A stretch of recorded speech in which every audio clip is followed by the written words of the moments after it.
Hello students, स्वागत है आपका जागृति क्लासेस लर्निंग ऐप पर। तो बच्चों, हम अब अगला चैप्टर पढ़ेंगे। पांचवा चैप्टर विद्युत धारा और छठा चैप्टर विद्युत परिपथ। ये पूरा का पूरा जो एनसीईआरटी में, अगर अपन एनसीईआरटी के पॉइंट ऑफ व्यू से देखें तो ये पूरा जो चैप्टर है पहले एक ही था, लेकिन राजस्थान आरबीएसई ने क्या किया, इसको दो पार्ट में डिवाइड कर दिया। क्लियर? तो विद्युत धारा जो आप 10वीं कक्षा में थोड़ा बहुत पढ़ चुके हो, क्लियर बात है समझ में, और कुछ एक्स्ट्रा नियम्स जो है वो यहाँ पे अपने को, एक्स्ट्रा नियम जो है वो यहाँ पे अपने को पढ़ने हैं। तो देखिए क्या होता है, ये सर्किट आपने 10th क्लास में भी देखा होगा, विद्युत धारा। तो इस तरह का एक सर्किट है जिसमें सबसे पहले एक बात करते हैं बैटरी की। बैटरी क्या करता है, अपने को एनर्जी देता है, ऊर्जा देता है। क्लियर? बैटरी में एक प्लस होता है और एक माइनस होता है। बैटरी ये तो नॉर्मल बनी हुई है, बैटरी का प्रतीक चिन्ह आपको पता है ऐसे होता है। ये एक सेल होता है और बहुत सारे सेल क्या करते हैं, बैटरी बनाते हैं। तो ये एक सेल, ये दूसरा सेल, और ये टोटल इसको कंबाइन लेके अपन ने कंबाइन करके क्या बोल दिया, बैटरी। अब इसके बाद देखते हैं, ये है स्विच। आपको पता है स्विच, कुंजी, हिंदी में इसको बोलते हैं कुंजी, स्विच या कुंजी। क्लियर? और ये है बल्ब। बल्ब का प्रतीक चिन्ह कुछ ऐसा होता है, ये बल्ब का प्रतीक चिन्ह, और ये वायर। तो आपको पता है जैसे ही अपन क्या करते हैं, स्विच को ऑन करते हैं, क्या कर दिया, स्विच को ऑन कर दिया, यहाँ से करंट यहाँ इस बल्ब के अंदर, और इस तरह से करंट वापस अपने ओरिजिनल पोजीशन पे आ जाएगा। तो करंट बह रहा है, धारा बह रही है। कौन बह रही है? धारा बह रही है। तो धारा बह रही है तो एक्चुअल में उसके अंदर कौन क्या कार्य कर रहा है। तो देखिए परमाणु होता है, परमाणु की बात करें तो परमाणु के अंदर नाभिक में तो प्रोटॉन न्यूट्रॉन होता है, और बाहरी कक्ष में क्या होते हैं, इलेक्ट्रॉन्स होते हैं। ये इलेक्ट्रॉन जो है बाहर होते हैं, प्रोटॉन और न्यूट्रॉन नाभिक के अंदर ही रहते हैं, उनका नाभिक के बाहर कोई अस्तित्व नहीं है। अगर प्रोटॉन और न्यूट्रॉन का नाभिक के बाहर अस्तित्व नहीं होता, और इलेक्ट्रॉन का नाभिक के अंदर अस्तित्व उतना नहीं होता, मतलब ये स्थायी अपने अपने एरिया में है। भाई इलेक्ट्रॉन नाभिक के अंदर बन सकता है लेकिन वो बाहर आ जाएगा। बात आ रही समझ में? इस तरह से। तो यहाँ पे देखिए जो सारी जो क्रिया होती है वो बाहर में जो इलेक्ट्रॉन है उनके कारण नहीं होती है। तो धारा बहने का मुख्य कारण, किसी धातु में धारा बहने का जो मुख्य कारण है वो क्या है, वो है इलेक्ट्रॉन। कौन है? इलेक्ट्रॉन। क्लियर? तो धारा अगर इधर बह रही है तो निश्चित रूप से इलेक्ट्रॉन धारा के विपरीत दिशा में बहते हैं। तो इलेक्ट्रॉन धारा के विपरीत दिशा में गति करते करते और धनात्मक की तरफ आते हैं, नेगेटिव से निकलते हैं। क्लियर? और पॉजिटिव की तरफ आकर्षित होते हैं इलेक्ट्रॉन। बात आ रही समझ में? तो अपन कह सकते हैं धारा किधर बहती है, तो धारा सदैव पॉजिटिव से नेगेटिव टर्मिनल की तरफ बहती है। या अपन इसको कह सकते हैं उच्च विभव से, उच्च विभव, पॉजिटिव मतलब उच्च विभव से कहाँ बहती है, निम्न विभव की ओर। धारा सदैव उच्च विभव से निम्न विभव की ओर बहती है। यह ठीक उसी प्रकार है, सुनिएगा मेरी बात को, ये ठीक उसी प्रकार है जैसे हवा बहती है। क्लियर? हवा हमेशा उच्च दाब वाले क्षेत्र से निम्न दाब वाले क्षेत्र की ओर बहती है। जो भी बहने वाली चीज़ है वो हमेशा उच्च से लेके निम्न की ओर बहेगी। जैसे हवा, हवा सदैव उच्च दाब से निम्न दाब की ओर बहती है, आपने सुना होगा। और पानी, पानी उच्च दाब से हाइट पे रखते हैं, ठीक है, पानी ऊंचाई से नीचे की ओर बहता है। बादल जहाँ ऊपर हाइट पे पानी के लिए दाब ज़्यादा होता है, इसीलिए पानी की टंकियाँ कहाँ बनाई जाती है, हाइट पे, और नीचे घर में सारे नलों में पानी बिना मोटर के भी आ जाता है, तो वो प्रेशर जनरेट होता है। तो यहाँ पे भी आवेश में भी यही है, मतलब धारा में भी यही है। धारा भी सदैव जो बहती है वो उच्च विभव से निम्न विभव की ओर बहती है। धारा जो बहती है वो सदैव उच्च विभव से निम्न विभव की ओर बहती है। तो ये देख लिया अपन ने बल्ब, और जैसे ही ये विद्युत ऊर्जा इसके अंदर आएगी, बल्ब क्या करेगा आपको ही पता है, विद्युत ऊर्जा को किस में बदलेगा भाई, विद्युत ऊर्जा को प्रकाश ऊर्जा में बदलेगा। किसे बदलेगा? तो आपको पता है ऊर्जा संरक्षण के नियम से ऊर्जा का एक रूप सदैव दूसरे रूप में परिवर्तित होता रहता है। ऊर्जा संरक्षण का नियम यही है। तो ये अपन ने मेन देखा। इस पूरे चैप्टर में अपन विद्युत धारा के बारे में विस्तृत चर्चा करेंगे और अगले चैप्टर में अपन चर्चा करेंगे विद्युत परिपथ की। तो यहाँ तक मेरे हिसाब से आपको समझ में आ गया होगा। अब विद्युत धारा की मेन कहानी से शुरू करें तो विद्युत धारा अपना टॉपिक है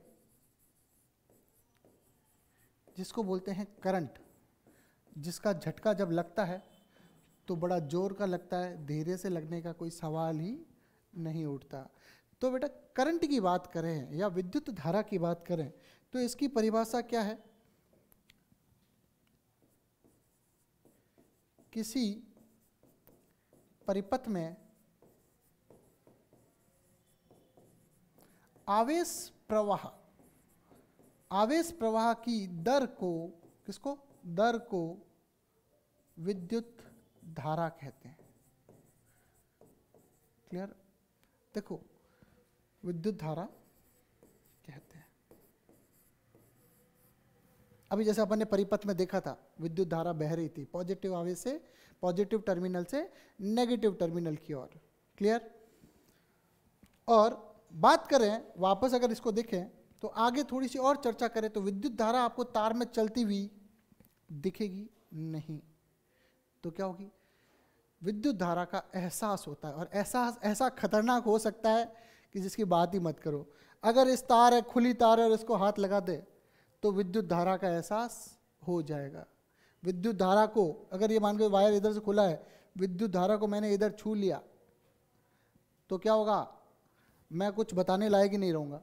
करंट सीधा मेरी बॉडी के अंदर से कहाँ आएगा? मेरी बॉडी के अंदर, क्योंकि मेरी बॉडी भी, मानव शरीर में 70% जल होता है और जल भी क्या है? एक चालक की तरह व्यवहार करता है, तो सीधा करंट कहाँ आएगा? बॉडी के अंदर। तो ये तो करंट ऐसे आपको दिखेगा नहीं। तो मैं आपको एक चीज़ और बता दूं, करंट का मेज़र करने के लिए अपन क्या लगाते हैं? यहाँ पे बता देता हूँ साथ में, यहाँ पे मैं बता देता हूँ, अमीटर लगाते हैं। क्या लगाते हैं? अमीटर। अमीटर के बारे में आगे चर्चा करेंगे। तो अमीटर इस परिपथ में और ऐड करना चाहें तो अपन अमीटर ऐड कर सकते हैं। और किसी का वोल्टेज नापने के लिए अपन क्या लगाते हैं? Volt meter. क्या लगाते हैं? Volt meter. तो देखो इधर मैं लगा देता हूँ वोल्ट मीटर, ये देखो समांतर क्रम में, ये ध्यान रखना। तो अमीटर सदैव श्रेणी क्रम में और वोल्ट मीटर सदैव कहाँ लगता है? समांतर क्रम में लगता है। तो यहाँ तक प्यारे बच्चों मेरे हिसाब से आपको बेसिक जो 10वीं लेवल का था वो समझ में आ गया होगा। और अब अपन ने परिभाषा शुरू करी विद्युत धारा की। तो विद्युत धारा क्या है? किसी परिपथ में आवेश प्रवाह की दर को विद्युत धारा कहते हैं। इसे I से प्रदर्शित करते हैं।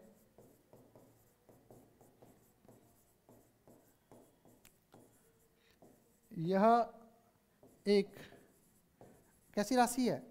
अदिश राशि है। क्या है? अदिश राशि है। ठीक है। अब देखिए, आप कहोगे सर अदिश कैसे? अभी तो आपने तीर के निशान बनाए थे इसके लिए, अभी मैंने इसके लिए क्या किया था? तीर के निशान बनाए थे। तो सर ये अदिश राशि कैसे हो गई? ये अदिश राशि इसलिए है क्योंकि यह सदिशों के योग नियम का पालन जो है नहीं करती है। विद्युत धारा जो है सदिशों के योग नियम का पालन नहीं करती है, इसीलिए यह कैसी राशि है? एक अदिश राशि है। क्लियर है यहाँ तक? अब इसका मात्रक या इसका सूत्र लिखें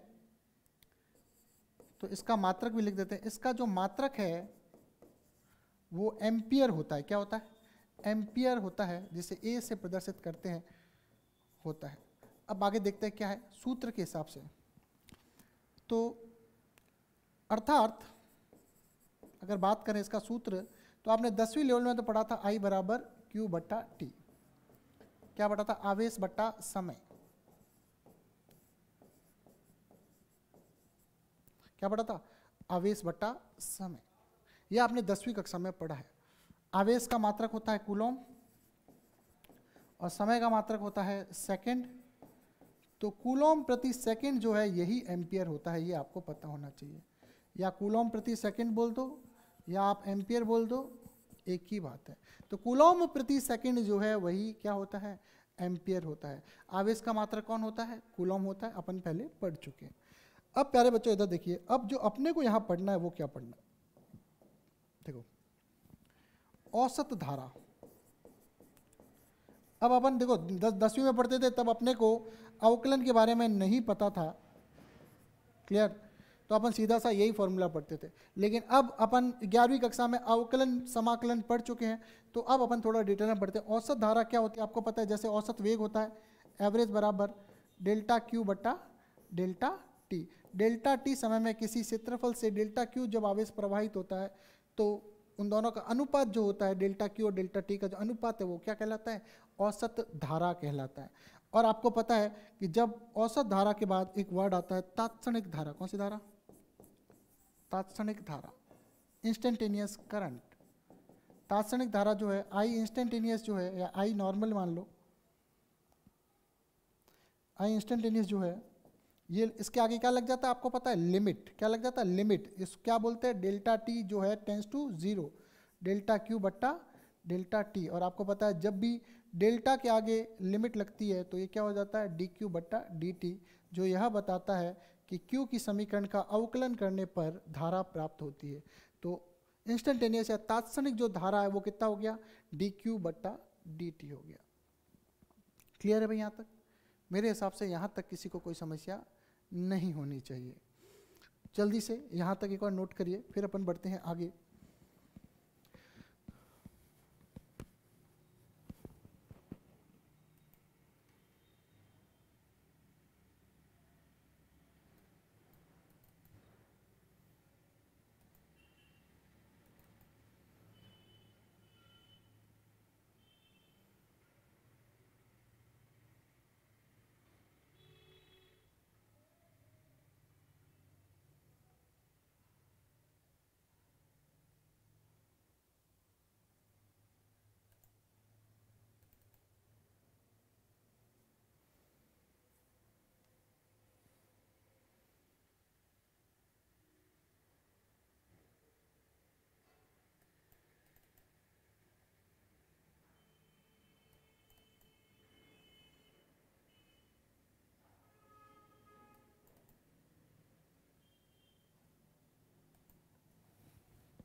तो बच्चों यहाँ तक आपने पढ़ लिया होगा। आपको 10वीं में भी, 10वीं लेवल पे भी आपको इतना तो पता ही होगा, ये 10वीं का ही टॉपिक है। लेकिन ये औसत धारा और ये तात्क्षणिक धारा, तो इस तात्क्षणिक धारा पे एक सवाल करते हैं भाई, ठीक है?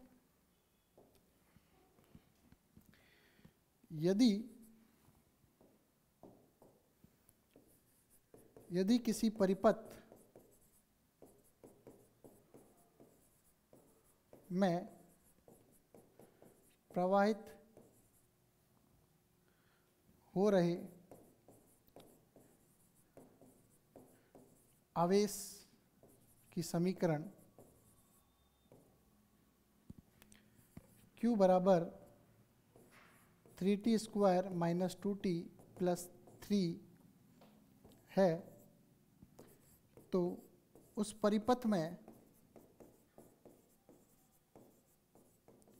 t बराबर 1 सेकेंड पर धारा ज्ञात करें या कीजिए। तो एक समीकरण दी हुई है Q बराबर समथिंग, और आपको बोला गया है कि इस समीकरण में t बराबर 1 सेकेंड पर, कितने पर? t बराबर 1 सेकेंड पर आपको धारा ज्ञात करनी है। तो सीधा सा फंडा है जो अपन पहले ही भी 10वीं कक्षा में, ये 11वीं कक्षा में करते थे। तो आपको सीधा पता है I बराबर क्या होता है? डी क्यू बटा डी टी। आई बराबर डी बटा डी टी ऑफ पूरी समीकरण आ जाएगी 3t square minus 2t plus 3। अब आपको इसका अवकलन करना आना चाहिए। तो आई बराबर 3 एज इट इज गुणा में टी स्क्वायर का अवकलन होगा 2t और पावर 1 कम हो जाएगी 1 माइनस 2 गुणा में एज इट इज टी का अवकलन होता है 1 और नियतांक का अवकलन होता है 0। तो आई कितना हो गया? 3 2t माइनस 2, और ये आई कितना हो गया? 3, ये हो जाएगा 6t माइनस 6। हाँ ठीक है, ये अपन ने यहाँ पे कर दिया हटाओ, तो ये हो जाएगा इसका अवकलन। वापस देखें, 3t स्क्वायर का हो गया 2t, इसको ब्रैकेट को करना बंद, गुणा में 2 ब्रैकेट किया बंद और नियतांक हुआ 0। देखो 3t स्क्वायर का हुआ 2t माइनस 2t का हुआ 1 और नियतांक का हुआ 0। तो अब इसको इस तरह से करना पड़ेगा, वो थोड़ा सा अपन ने क्या किया, ब्रैकेट पूरा ले लिया, 6t माइनस 2। अब आपको रखना i कितना रखना है, t बराबर 1, तो आप रखो 6 into 1 minus 2 that is 6 minus 2 बराबर कितना गया 4 एम्पियर। धारा का मान कितना आया 4 एम्पियर। इस तरह का आसान सवाल आपके बोर्ड परीक्षा में अवश्य आएगा, अवश्य आ सकता है। तो ये आसान सा सवाल है, किताब का उदाहरण भी दिया हुआ है इस तरह का, वो उदाहरण भी आप कर लीजिएगा। तो देख लीजिए, कुछ नहीं है, समीकरण दी हुई रहेगी, उसका एक बार आपको करना है अवकलन, और एक बार अवकलन करने के बाद सीधा जो भी समय दिया हुआ है t बराबर 1 सेकेंड या 2 सेकेंड, वो आपको उसमें रख देना है और आपका आंसर आ जाएगा। तो यहाँ तक अगर आपको समझ में आ गया है तो बच्चों अपन आगे बढ़ते हैं, ठीक है। तो इसका जो अपन ने मात्रक देखा था, मैं यही बता देता हूँ पीछे वाली स्लाइड में, कि अपन ने जो इसका मात्रक देखा था वो देखा था एम्पियर, ठीक है। हालांकि एम्पियर एक बड़ा मात्रक है, इसलिए अपन एम्पियर एक बड़ा मात्रक है, इसलिए अपन मिली एम्पियर और माइक्रो एम्पियर का इस्तेमाल भी करते हैं। तो मिली एम्पियर का मतलब आप समझ गए हो 10 की घात माइनस 3 एम्पियर, और माइक्रो एम्पियर का मतलब 10 की घात माइनस 6 एम्पियर है।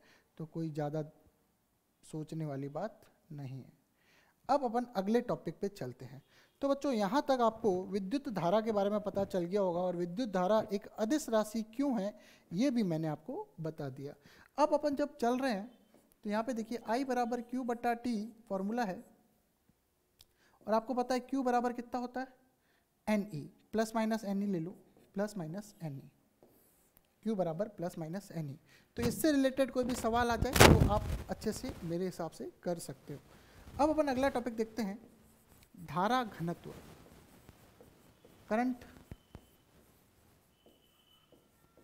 Current density.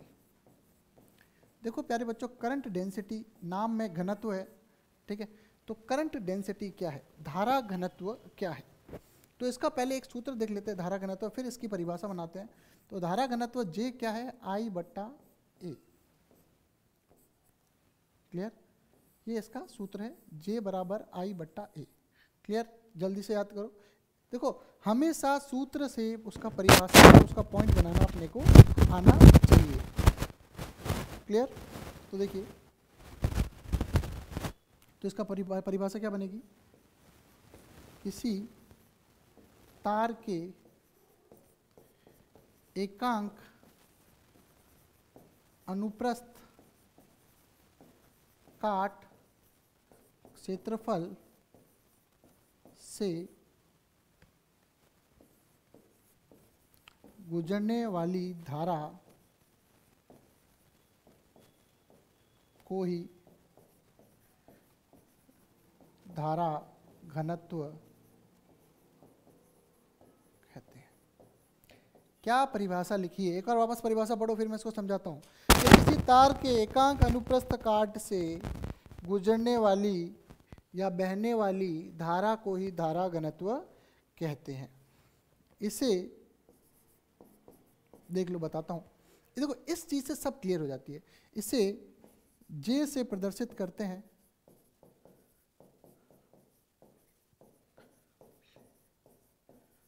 और यह एक सदिश राशि है। अब बच्चों मेरी बात को ध्यान से सुनिएगा, ध्यान से सुनिएगा भाई मैं क्या कह रहा हूँ। धारा घनत्व आपके दिमाग में आना चाहिए J बराबर I बट्टा A, पहली चीज। 10वीं में धारा घनत्व नहीं था, अब आपके लिए नई चीज है, धारा घनत्व J बराबर I बट्टा A। तो देखो इससे सारी चीज क्लियर हो जाती है। क्या है, धारा है, धारा बह रही होगी किसी परिपथ में। तो देखो किसी परिपथ में तार के या किसी तार के एकांक, नीचे को हमेशा क्या कर देना, एकांक कर देना, नीचे वाले को क्या कर देना, एकांक, और फिर इन दोनों की तुलना कर देनी बस। कभी भी कोई फॉर्मूला है इसमें बट्टे में कुछ हो तो उसको एकांक कर दो और फिर ऊपर वालों की तुलना कर दो। जैसे किसी तार के एकांक, इसको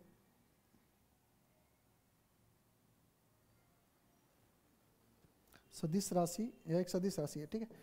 अब देखो इधर सुनना मेरी बात को।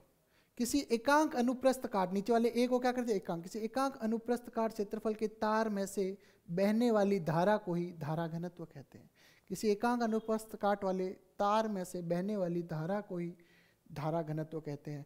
इसे जे से प्रदर्शित करते हैं और यह एक सदिश राशि, तीर के निशान से समझ में आ रहा है। तो इस फॉर्मूले से ये 3 लाइनें लिख सकते हो। आप हमेशा एक फॉर्मूले को अच्छी तरह से दिमाग में स्टोर करो और उससे परिभाषा बनाना आपको खुद स्वयं बेहतरीन तरीके से आना चाहिए। क्लियर है भाई? यहाँ तक कोई दिक्कत हो तो बताइए, फिर बढ़ते हैं अपन आगे। क्लियर? चलो अब बढ़ते हैं आगे, अगला टॉपिक। अगले टॉपिक पे नजर मार रहे हैं, तो अगला टॉपिक अपना है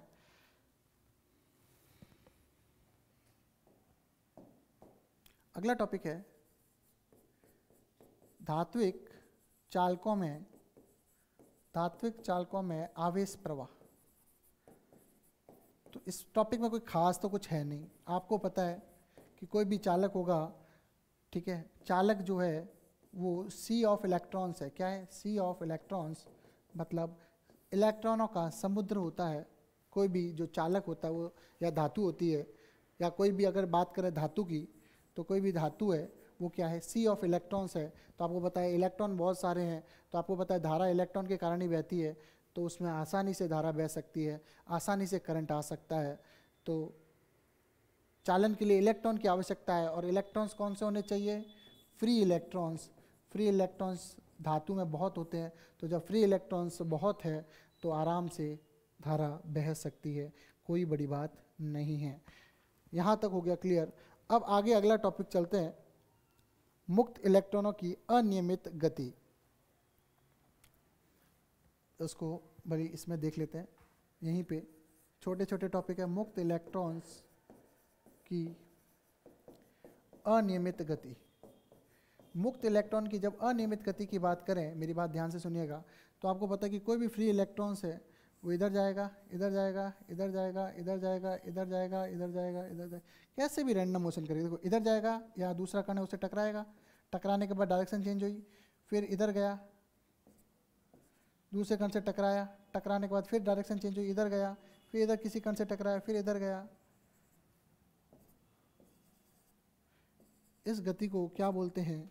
इस गति को बोलते हैं अनियमित गति या यादृच्छिक गति। कैसी गति?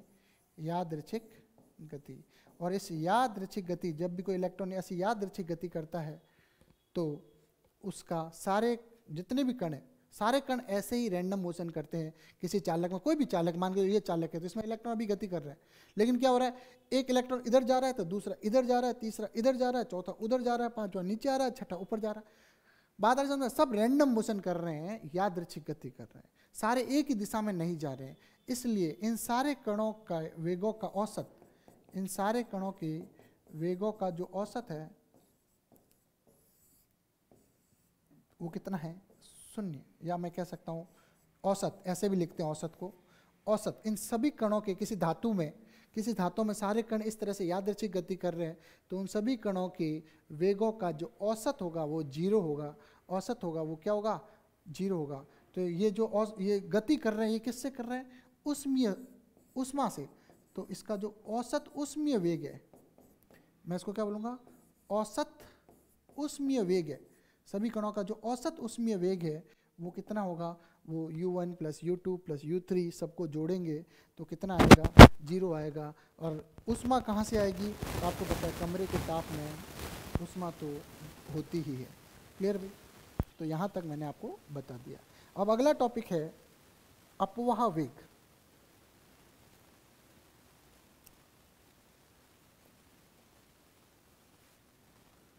क्लियर? अब अगला टॉपिक है अपवाह वेग। तो अगला टॉपिक है अपवाह वेग, इसको और बोलते हैं अनुगमन वेग। नाम सुन लेना, पेपर में किसी भी नाम से आ सकता है। और अगला है ड्रिफ्ट, इंग्लिश में इसको कहते हैं ड्रिफ्ट वेलोसिटी। तो प्यारे बच्चों, अपवाह वेग क्या है, अनुगमन वेग क्या है? तो देखिए, आपको पता है अभी आपने देखा कि इलेक्ट्रॉन क्या कर रहा है, टक्कर कर रहा है। क्या कर रहा है? टक्कर कर रहा है। तो इसकी परिभाषा क्या बनेगी? दो क्रमागत टकराव के मध्य इलेक्ट्रॉन का औसत वेग क्या है भाई? दो क्रमागत टकराव के मध्य इलेक्ट्रॉन का औसत वेग ही उसका अपवाह वेग कहलाता है। क्या कहलाता है? अपवाह वेग कहलाता है। दो क्रमागत टकराव के बीच जो औसत वेग है, क्या है? हर वेग का जो औसत कर लिया, उस औसत वेग को ही क्या कहते हैं? अपवाह वेग कहते हैं, या ड्रिफ्ट वेलोसिटी, क्या कहते हैं? ड्रिफ्ट वेलोसिटी कहते हैं। अपवाह वेग या अनुगमन वेग जो है उसके बारे में अपन ने पढ़ा कि दो क्रमागत टकराव के मध्य टकराव हो रही है, इलेक्ट्रॉन का औसत वेग ही उसका अपवाह वेग कहलाता है। और इस अपवाह वेग को इसे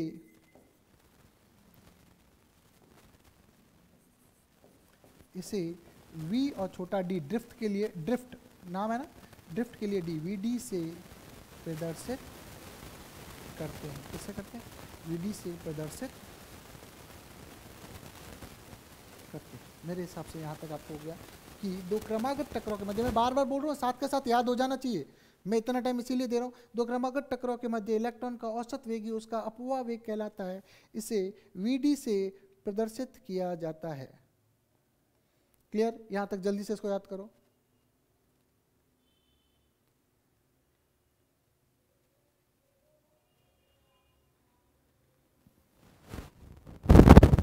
और ये क्लियर?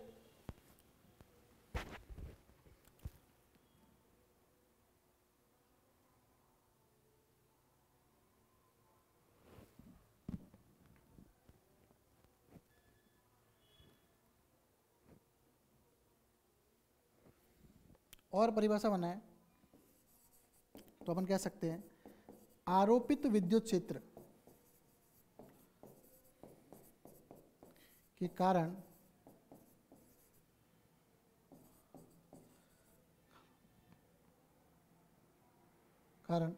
सभी इलेक्ट्रॉनों के अंतिम वेगों, आरोपित विद्युत क्षेत्र के कारण सभी इलेक्ट्रॉनों के अंतिम वेगों का औसत ही अनुगमन वेग या अपवाह वेग, अपन अपवाह ही लिख लेते हैं, अपवाह वेग कहलाता है। अपवाह वेग कहलाता है। ध्यान दीजिएगा मैंने क्या बोला? आरोपित विद्युत क्षेत्र के कारण सभी इलेक्ट्रॉनों के अंतिम वेगों का औसत ही अपवाह वेग कहलाएगा। तो आप एक चीज़ ध्यान रखिए कि जो अपवाह वेग है बेसिकली ये विद्युत क्षेत्र या विभव के कारण ही होता है। विद्युत क्षेत्र या विभव के कारण जो भी वेग होगा, विद्युत क्षेत्र या विभव के कारण जो भी इलेक्ट्रॉनों का वेग होगा उसे अपवाह वेग कहेंगे, ये ध्यान रखना। और जब आपको पता है कि विद्युत क्षेत्र है और विभव है तो निश्चित रूप से बल भी लगेगा, और बल लगेगा तो त्वरण भी लगेगा, और त्वरण आएगा तो आपको पता है गति की समीकरण की जरूरत भी पड़ेगी। जब त्वरण भी आएगा तो गति की समीकरण भी जरूरत पड़ेगी, ये याद रखना। तो मैंने यहाँ पे कहा विद्युत क्षेत्र है, और विद्युत क्षेत्र है तो विभव है, और विभव है तो बल है, और बल है तो त्वरण है, और त्वरण है तो गति की समीकरण है। तो इसमें गति के समीकरण से इसका एक डेरिवेशन अपने को करना पड़ेगा।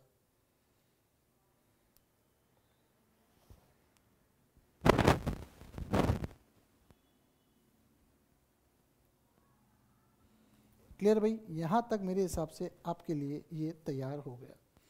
अब आप देखिए इसके साथ पिछले चित्र में एक और बता दूं कि दो क्रमागत टकराव के मध्य ये जो समय लगता है इसे कहते हैं विश्रांति काल। मतलब एक टक्कर और दूसरी टक्कर के बीच में जो जितना शांत रहा इलेक्ट्रॉन, टक्कर नहीं कहते, एक टक्कर करी दूसरे 1 सेकंड बाद करी मान लो, तो 1 सेकंड वो क्या रहा? शांत। तो इसको क्या बोला? विश्रांति काल। इसको आप शांति से याद कर सकते हो या विश्राम से याद करो कि जितनी देर वो विश्राम कर रहा है उसे विश्रांति काल कहते हैं। और सभी विश्रांति कालों का अगर जब औसत लेंगे तो इसे बाद में सबका औसत लेंगे तो इसको क्या कहेंगे? औसत विश्रांति काल। और औसत विश्रांति काल आप याद रखना, इसको टाउ से रिप्रेजेंट करते हैं, टाउ से, जैसे अपन ये टाउ से करते हैं, जैसे बल आघूर्ण को टाउ से रिप्रेजेंट करते हैं, वैसे ही यहाँ पे भी औसत विश्रांति काल को भी टाउ से रिप्रेजेंट करते हैं। तो अपन अब आगे बढ़ते हैं। अब इसका डेरिवेशन करना है, इसके लिए अपन सर्किट बनाना पड़ेगा। तो मैं बताता हूँ, अपवाह वेग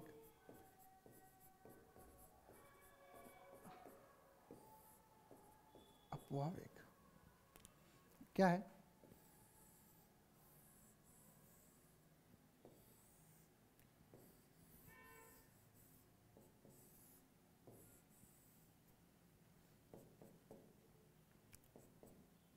देखो, ये प्लस माइनस लगा दिए, क्लियर। अब जैसे प्लस लगाए तो आपको पता है प्लस की दिशा में विद्युत क्षेत्र की दिशा इधर होगी। इसमें बहुत सारे इलेक्ट्रॉन्स है, इन इलेक्ट्रॉन्स पे क्या लगेगा? बल लगेगा। तो बल कहाँ लगेगा? विपरीत दिशा में। कहाँ लगेगा? बल विपरीत दिशा में। क्यों? क्योंकि इलेक्ट्रॉन पे बल विद्युत क्षेत्र की विपरीत दिशा में लगता है। इलेक्ट्रॉन पर बल, मेरी बात सुनना, विद्युत क्षेत्र की विपरीत दिशा में लगता है, क्योंकि उसका आवेश ऋणात्मक होता है। क्योंकि उसका आवेश क्या होता है? ऋणात्मक होता है। मेरे हिसाब से ये चीज़ आपको समझ में आ गई होगी। तो अब सारे इलेक्ट्रॉनों पे बल इधर लगेगा, तो सारे इलेक्ट्रॉन क्या करेंगे? इधर मूव करेंगे, क्लियर। तो अब अपन इसको शुरू करते हैं कि इलेक्ट्रॉन पर विद्युत क्षेत्र के कारण लगने वाला बल, इलेक्ट्रॉन पर विद्युत क्षेत्र के कारण लगने वाला बल F बराबर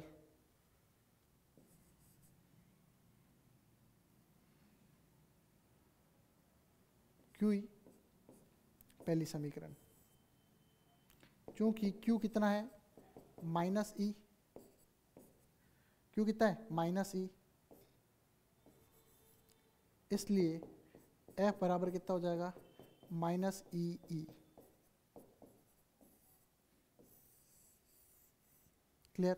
ये हो गया। अब आप बताओ F को मैं क्या लिख सकता हूँ? MA, F बराबर MA लिख सकता हूँ, क्योंकि F बराबर कितना? MA।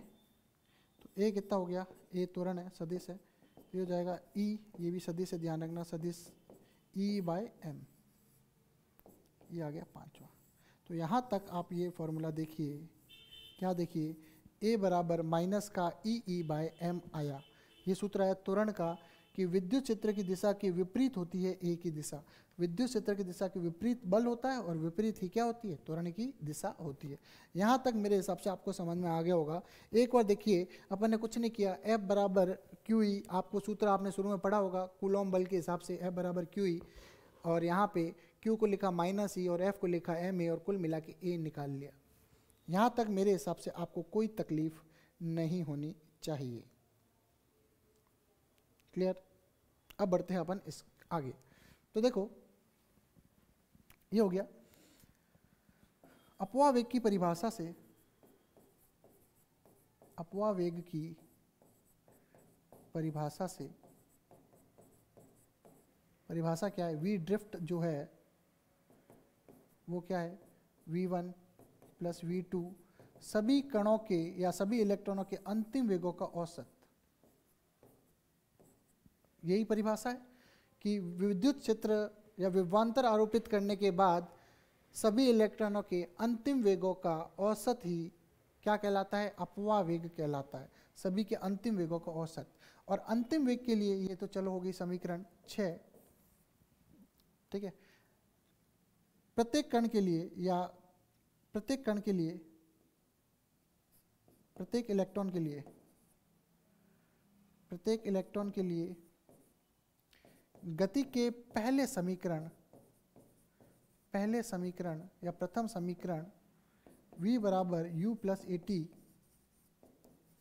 के अनुसार V1 बराबर कितना हो जाएगा? U1 plus AT, U1 plus AT1। देखो V1 बराबर V बराबर U प्लस AT, तो पहले कण के लिए V1 बराबर U1 प्लस AT1, क्लियर। 1 1 लगा दिया। ए तो आपको पता है नियत होता है तभी गति की पहली समीकरण लगती है, तो ए तो नियत है क्योंकि सभी कणों के लिए देखो ई का मान हमेशा नियत होता है, विद्युत क्षेत्र अप्लाई किया वो नियत है, और इलेक्ट्रॉन का द्रव्यमान नियत रहता है। तो इलेक्ट्रॉन का ई और एम तो नियत है, और विद्युत क्षेत्र जो इस परिपथ में लगाया है, इस परिपथ में जो विद्युत क्षेत्र लगाया है वो भी क्या है, नियत है। तो सब नियत है, तो ए तो नियत ही रहेगा, ये हो गई। इसी प्रकार V2 का मान निकाला, U2 प्लस AT2, क्लियर। या इसको अपन दूसरे तरीके से करें, दूसरे तरीके से करें तो भी कर सकते हैं, कोई दिक्कत वाली बात नहीं है। तो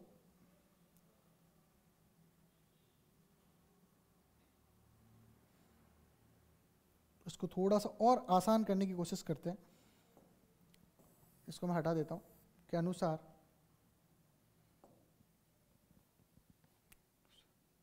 प्रत्येक इलेक्ट्रॉन के लिए गति के पहले समीकरण V बराबर U प्लस AT के अनुसार इसका औसत करने पर, इसका औसत करने पर, ठीक है भाई, इसका औसत कर दिया।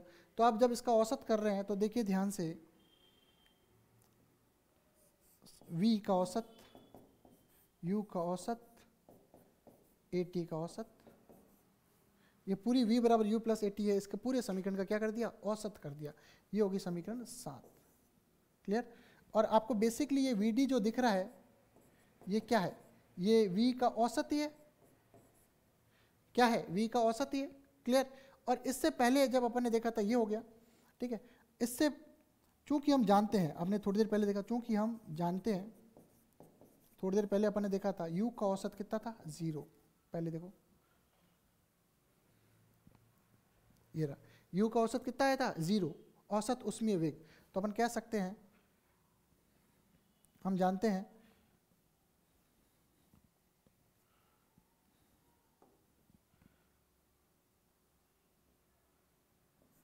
विद्युत क्षेत्र आरोपित करने से पूर्व इलेक्ट्रॉनों का औसत उष्मीय वेग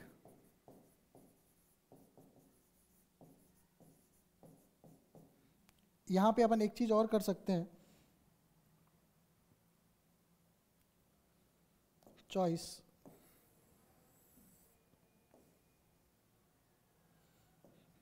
यहाँ पे नियत है ए, तो ए को भी निकाल देते हैं ताकि समस्या न रहे। ये होगी 8। और अब कहा है, हम जानते हैं कि विद्युत क्षेत्र आरोपित करने से पूर्व इलेक्ट्रॉन का औसत उष्मीय वेग क्या होता है, U का औसत कितना होता है, 0। ये भी अपने को पता है, क्लियर। तो यहाँ तक आप ध्यान से देखिए कि V बराबर U प्लस AT जो समीकरण है उसका अपने को करना है औसत। V का औसत जो है वही क्या है, आपका अपवाह वेग या अनुगमन वेग है। U का औसत आपको पता है क्या होता है, औसत उष्मीय वेग जो है वो क्या होता है, 0 होता है। A नियतांक है जिसका मान अपन निकाल चुके हैं, और T का औसत करेंगे। तो अब अपन अगले पद में आए, उससे पहले आप देख लो कि भाई एक 5वीं समीकरण काम की है, एक 9वीं समीकरण काम की है, और 6ठी काम की है, ठीक है। 5वीं 9वीं और 5वीं 6ठी और 9वीं, ठीक है। तो देखो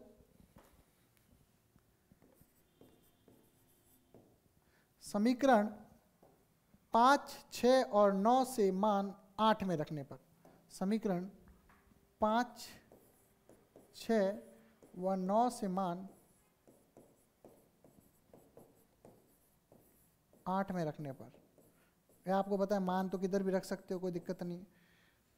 तो V औसत हो जाएगा VD, U का औसत हो जाएगा 0, A का औसत होता है माइनस का EE/m, और T का औसत ऐसे ही रहेगा। ये हो जाएगी समीकरण 10, क्लियर। अब यहां से आप पुनः देखिए, ये है औसत विश्रांति काल, औसत विश्रांति काल जो मैं आपको बता चुका हूं, काल है जिसे टाउ से प्रदर्शित करने पर, तो V जो ड्रिफ्ट है वो कितना हो जाएगा, या वेग औसत लगा देना, कोई सदिश है, माइनस का, इधर भी ये सदिश है, ये ध्यान रखना, सदिश भूलना मत, माइनस का EE/m इंटू टाउ, करने पर औसत या अपवाह वेग करने पर अपवाह वेग Vd बराबर ये आ गया। अब बात करते हैं अपवाह चाल की। तो आपको पता है अपवाह चाल में क्या होता है, चाल प्लस माइनस कुछ नहीं होता, सिर्फ धनात्मक होती है। तो Vd कितना हो जाएगा, E/m इंटू टाउ। अपवाह चाल का सूत्र भी ये आ गया। तो ये दोनों सूत्र याद रखो, Vd बराबर माइनस का E/m इंटू टाउ। क्लियर। तो ये अपना अपवाह जो सूत्र है ये आ चुका है। यहाँ तक ध्यान से देखिए। और ये जो है अपनी आज की क्लास का लास्ट टॉपिक था, इसको अपन यही समाप्त करेंगे। तो ध्यान रखना इसमें सदिश है तो माइनस चिन्ह है, इसमें नहीं है। ये यह बताता है कि, मैं बता देता हूँ, इलेक्ट्रॉनों का अपवाह वेग, या क्या बताता है, अपवाह वेग सदैव विद्युत क्षेत्र के विपरीत दिशा में होता है। किस दिशा में होता है भाई, विपरीत दिशा में होता है।